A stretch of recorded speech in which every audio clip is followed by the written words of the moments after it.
बांग्लादेश में हाल ही में हुए आम चुनावों के नतीजे सामने आ चुके हैं। इस चुनाव में बांग्लादेश नेशनलिस्ट पार्टी यानी बीएनपी ने बड़ी जीत दर्ज की है।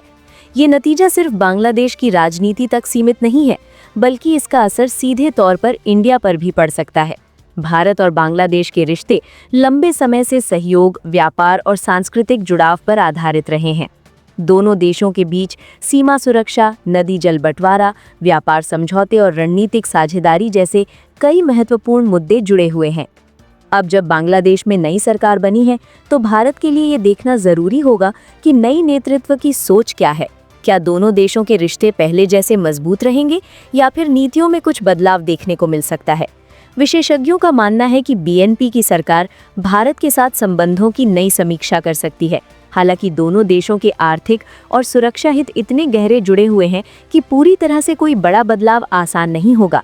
भारत के लिए सबसे महत्वपूर्ण मुद्दा सीमा सुरक्षा और पूर्वोत्तर राज्यों की स्थिरता है। अगर दोनों देश मिलकर काम करते हैं तो क्षेत्र में शांति और विकास की संभावनाएं और बढ़ सकती हैं। कुल मिलाकर बांग्लादेश के चुनाव परिणाम दक्षिण एशिया की राजनीति में एक नया अध्याय खोल रहे हैं। अब सबकी नज़र इस बात पर है कि आने वाले दिनों में भारत और बांग्लादेश के रिश्ते किस दिशा में आगे बढ़ते हैं। ये कहानी सिर्फ एक चुनाव की नहीं है, बल्कि दो पड़ोसी देशों के भविष्य की है।